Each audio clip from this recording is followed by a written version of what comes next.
Hello, my loves. Welcome back to my channel. I am going to be answering some questions that you sent in to my Instagram today, and I thought I would do this one a little bit different than I normally do.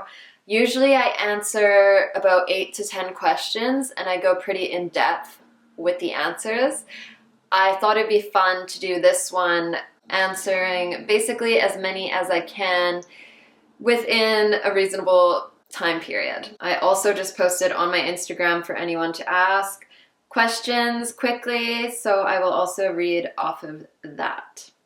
What is your favorite go-to yoga pose for deep stretching? So I really like any stretches that stretch my hips. So I like doing like the yogi squat where you're pushing your legs apart and wide-legged forward folds. I feel like we have so much stress in our hips, and I dance a lot. If I'm at, say, a festival and I'm dancing for days straight, I absolutely love hip openers. Where did you buy your DJ equipment? What programs do you use? So I'm looking at my equipment now. Actually, I just got a new table that's adjustable height, which is good so you're not leaning over. I got a Pioneer DJ controller from Pioneer, but it was also from a store in Australia. I have a stand that is amazing for my controller. The company is called Magma, as I'm looking at it. The programs I'm using are Rekordbox for DJing, and for producing, which I'm still learning, I have Ableton. I personally tried a couple other programs for DJing, and I just think Rekordbox is the best. There's so much that you can do with it, and I'm still actually learning everything. How do you deal with self-doubt when it comes to your craft? I love what you do. You inspire me. Thank you.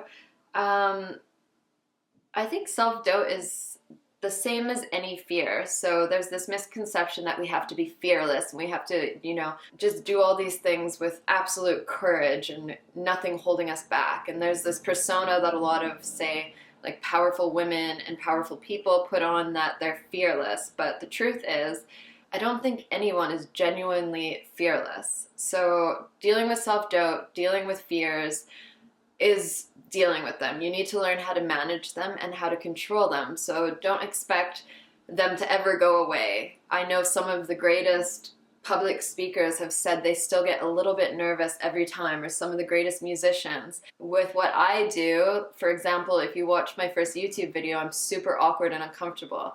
But of course it takes practice. So as long as you have practice, if I'm teaching, say, a huge yoga event, I just make sure that I have enough practice is the first thing. So if I show up somewhere feeling unprepared, I get really bad anxiety. So I always make sure I'm fully prepared for what I'm going to be presenting. And you just have to believe in yourself, really. I know it sounds pretty simple, but you need to know that what you have to offer is of value, and be really clear with your intentions, and always remind yourself of your intentions. Another example of this is when I get in front of a yoga class. If I do feel anxious at all or a little bit nervous, especially at bigger events, I just meditate for a moment and remind myself that I'm here to help people. I'm not here for myself. This isn't about me. Since you became vegan, have you ever cheated and consumed non-vegan foods? So I have been vegan for 13 years and I've never eaten meat in that time. Just recently, I will admit to you guys, and I'm not super proud of it, I was in India and I ate dairy there because, as you know, probably know, in India, cows are seen as very sacred and holy there. And I just thought if I was going to do it somewhere, I'm going to do it there. And I was curious how it would affect my body. And honestly, I'll never do it again. I was also staying in places when they offer you food, sometimes it feels like rude to say no. I did a little bit there. That was the first time in 13 years, just a few months ago. And I gained weight. I was really bloated, and it didn't make my body feel good. So I will never do that for the rest of my life. How did you get past a breakup? Okay, so this is a pretty big topic I could actually write a book on. Maybe I will one day, because I'm one who takes breakups really, really badly, or strongly, I should say. more so than the average person. Now I'm a lot better. I can have a better control of my emotions. But when I was younger, one of my breakups, I cried probably every day for a year, and I couldn't look at another man in the eyes. I felt like I was broken. I wasn't actually broken because we're never really broken. But anyways, I had to really study how to deal with breakups and where this pain inside of myself was coming from. So I think a really big thing, first of all, is in relationships, there's so much codependency. And this becomes an issue because once you break up, you feel like you're losing a part of yourself. So even if I'm absolutely madly in love with someone, I still now keep kind of not a life separate, like I don't have two lives. I mean, I keep certain things on my own. So I still have hobbies and friends that I go see and spend time on without my partner. So we still kind of have our own thing going on, and I still travel. So I really intentionally stay a bit independent in my relationships now, so that if it doesn't work out, and I know people don't want to say what if when they're in a relationship, but it's good to be realistic just in case. Tomorrow's not really promised to us. We never really know anything for sure in this life. Just be prepared, keep a bit of your independence, and know that you are whole on your own. And of course, self-love and knowing that you are an amazing individual and trusting that the universe has probably taken this person out of your life because there's someone else out there that's more perfect for you, or there's a bigger plan for you that you might not be able to imagine at this time. And also just take this time to yourself. Take your energy off of everyone else or that person and really see it as a time to put all the energy and focus onto yourself and be selfish, which can be a lot of fun. It's hard to be alone at first, but after a little bit, trust me, you will absolutely love it. Are you planning now to settle down in Canada or any other place? No, I am not going to settle down in Canada because I'm from here, but it's just, Canada's absolutely beautiful. Like, I'm not saying that it's not, but I'm just not a person that likes the cold. I will probably spend my summers here and then ideally spend half the year somewhere warm or traveling. But now that I have a dog, I kind of have to actually be in one spot. That's probably the only reason why I'm back here and have my first home in like 12 years. I'm still trying to find the place that I want to settle down. So I always thought that I might meet someone and fall in love and end up moving wherever they move to. So hopefully that's someone from a warm climate. Otherwise, I just hope I'll go somewhere and it will click and I can start a yoga retreat. So I'm not in a huge rush right now, but right now it's nice being around family in Canada. But this isn't going to be the place I settle. I'm traveling to a bunch of countries in September, October, November, December. So some new countries too. So maybe I'll fall in love with one of them. How do you meet decent guys? I'm honestly not really sure, but if you figure it out, let me know. So I've been single most of my 20s and I've never set the intention that I want to meet someone. And I feel like if I did, I might be able to, but at this time in my life, I'm not even, I'm getting closer to 30 and I'm still not really feeling completely ready for that commitment yet. But if I were to try to find a decent guy, I would say festivals. There's a lot of really amazing, beautiful souls at the festivals I attend. Again, I'm just not open in that way, but I'm sure if I actually went to an event with the intention, maybe a connection would happen. I would also suggest going on meetup.com. I use that to meet friends, but of course you're going to be meeting people with similar interests than you, so that would definitely be a place that you could meet someone, a potential partner. I don't go out to bars and clubs and things like that. When I did, when I was younger, I didn't have the best quality boyfriends, I guess. I don't want to be mean, but yeah, we didn't grow very much together, to say the least. And I would like someone that I can really grow with. That's probably my best advice. Just hang out places where people who have similar interests as you will be. If you like yoga, go hang out at a yoga studio, meet someone. If you like going to work out, meet someone at the gym. If you like psytrance like I do, go to psytrance festivals, although most people are kind of there to party but and have a good time. I don't really connect that much because I'm usually in front of a speaker, but again, it's all about intent. I love you. I love you too. Do you like dark psy or psy-core? On the topic of psytrance. Honestly, I only discovered psytrance probably 3 years ago, and it pretty much changed my life. I am a little bit obsessed with it. And I'm not familiar with all the genres. I have my favorite artists, and I know what they play, but I haven't really explored it too much. I do know that I like dark psy, though, and a lot of my friends don't, that I go to some festivals with. And I really like the dark, circusy kind of music. But having said that, I have also been thrown into a really dark, really probably the darkest place I've ever been, when some dark side came on when I was on LSD at a festival by myself, and it was a really scary experience, actually. And the next day at that festival, I was telling people that I met about my experience, as I had to go to someone's vehicle for 8 hours and be there alone, going through a lot of demons. And when I told people about this, a lot of them said the same thing happened to them when this artist came on too. So it could be the music, it could be the artist, it could be the intention behind what they were presenting. But that was kind of scary. But other than that, I've always had good experiences with dark side. I would like to explore it a little bit more. How do you negotiate payment for teaching yoga at festivals, or is it only exchange for ticket? So it completely depends on which festival. I teach at a lot of festivals. Usually they're paid. It's not the best pay, but it pays for my trip. And of course it comes with a ticket. Usually it will come with a couple extra tickets that you can sell, so I make money from selling tickets.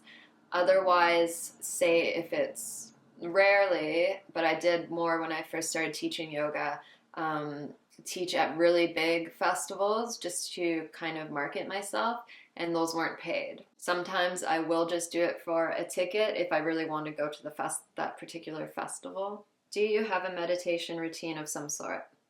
So my meditation is about 20 minutes in the morning. I don't meditate a lot, and I won't lie, I don't do it every single day. I like the idea of making everything in life a meditation, and you can do that by being fully present and fully aware of the senses. So throughout my day, I'm trying to really stay inward and fully experience this human experience, and for me, that's a meditation. I really think it's important just to check in with yourself. Go inward a little bit each day, even if it's for 10 minutes, it will change your life. And by inward, I just mean meditation, checking in with how you're feeling, checking in with the self. Could you film another yoga video soon? I love you. I love you too, and I'm going to film one tomorrow, and I will definitely be posting more. I haven't been recently because I'm in Canada and it's really cold outside, and I love filming outside, so it's spring now and it's warming up a little. This summer, a lot of videos will be coming. Best psychedelic experience. Ooh. I would say my first time on LSD was one of the most beautiful days of my life, and I was by myself in nature, so it was actually a little bit scary. If I had someone there with me, it would have been by far the best trip I've ever had. Another time I would say would be my first Psytrance festival. So I showed up there having no idea what Psytrance was, no idea about psychedelics. I just heard about this party in the forest in Australia, and I went there by myself. I rented a car there, and it was my first time driving on the left side of the road as well. And I drove like 6 hours into this bush, crazy roads. I had no idea. Like, I was not much of a festival person before that either, so I honestly had no idea what to expect. And I went onto the dance floor as soon as I got there, and I didn't leave it for probably 2 days. And I didn't even find out what the music was till months later. And I had psychedelics and my mind was just expanded a lot. I left that festival. I ended up staying a couple extra days, so I think I was there for about a week without my phone or anything. And I left a completely different person. So that would have been probably one of the best experiences of my life. Do you plan on having children in the future? I'm kind of different than most people in the sense that I don't really plan things. Like, I don't know if I'm going to have a partner. I don't know if I'm going to have children. I'm really just kind of staying open to what the universe brings me. So if the universe wants to bring me an amazing partner, that would be lovely. And if that partner is interested in having children, then I would definitely be open to it. It's not something that I don't think I'll ever go and seek by myself. But I have always had this image of me having one little boy. So maybe I will have a little wanderlust child to travel around with one day, who knows. What quality attracts you in the opposite sex? Oh, good question. I think honesty is probably a number one for me because, and it's sad for me to say this, I've never been in a relationship with someone who has been honest with me. For some reason, I don't know if it's something that I attract in someone or it just happens this way, if a lot of people out there are just not honest these days. So I would really appreciate if I could find that one day. Like, I don't keep anything. I'm an open book, as you might know from my channel, but this is like PG for me. But in a relationship, whatever I think, I tell them. So there's no hiding or anything like that. So honesty and just someone I think who is ready to go deeper and who is open to growing together in whatever ways might come for us. So I would like someone to be interested in Tantra and interested in meditating together and having a spiritual practice together, and then also maybe going to the gym and traveling and expanding our minds in different ways. I'm always doing stuff. If you follow me for a while, I always have so many things going on, and I've never really found anyone that kind of dabbles in everything the way that I do. So I think those are the main things, and preferably from somewhere warm. What is your favorite book or books? Wow, okay, this is a hard one on the spot because I have so many. The Bhagavad Gita is definitely a book that I recommend. 2 books by Christopher Wallace on non-dual Shiva Tantra, Tantra Illuminated, and the Recognition Sutras. I'm always constantly reading these because it's what my belief system and my practice is largely based around. The Course in Miracles really, or A Course in Miracles, really changed my life. Another book that really changed my life was called The Monk Who Sold His Ferrari, and that book just came into my life at the perfect time.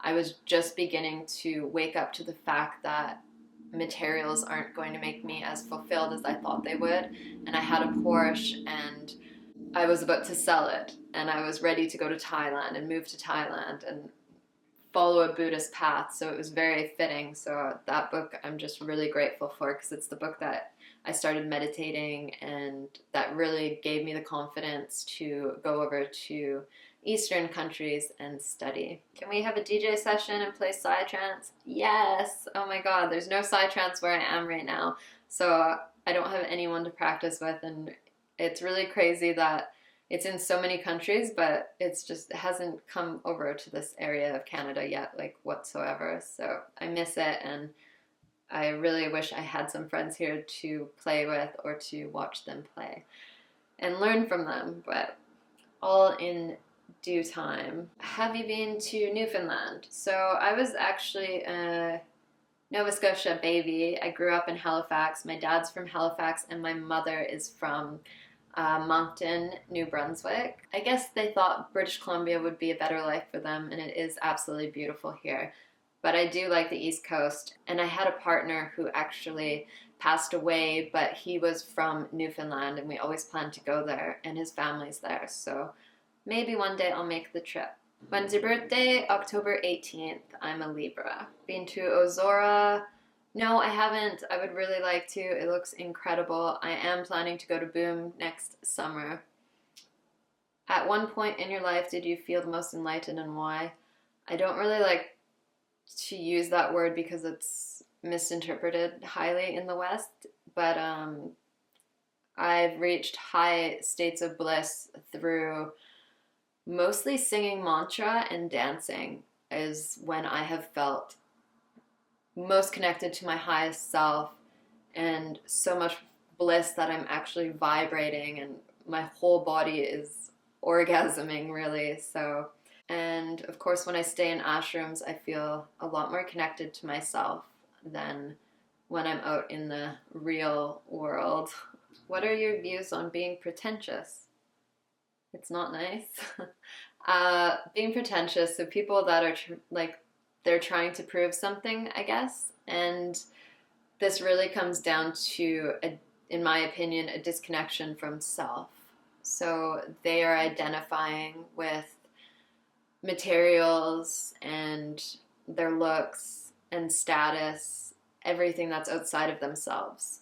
So it really comes down to a lack of self-love, I believe. Favorite TV series? So I've never owned a TV, but I have watched a few series on Netflix in the last couple of years for the first time. I haven't watched a lot, and it's kind of funny, but I am in love with Vampire Diaries, and I never really liked any other vampire things, but I don't know, something about that show I really enjoy, and unfortunately, they are not airing it anymore, but... And then I went on to the originals, and I'm in love with Klaus.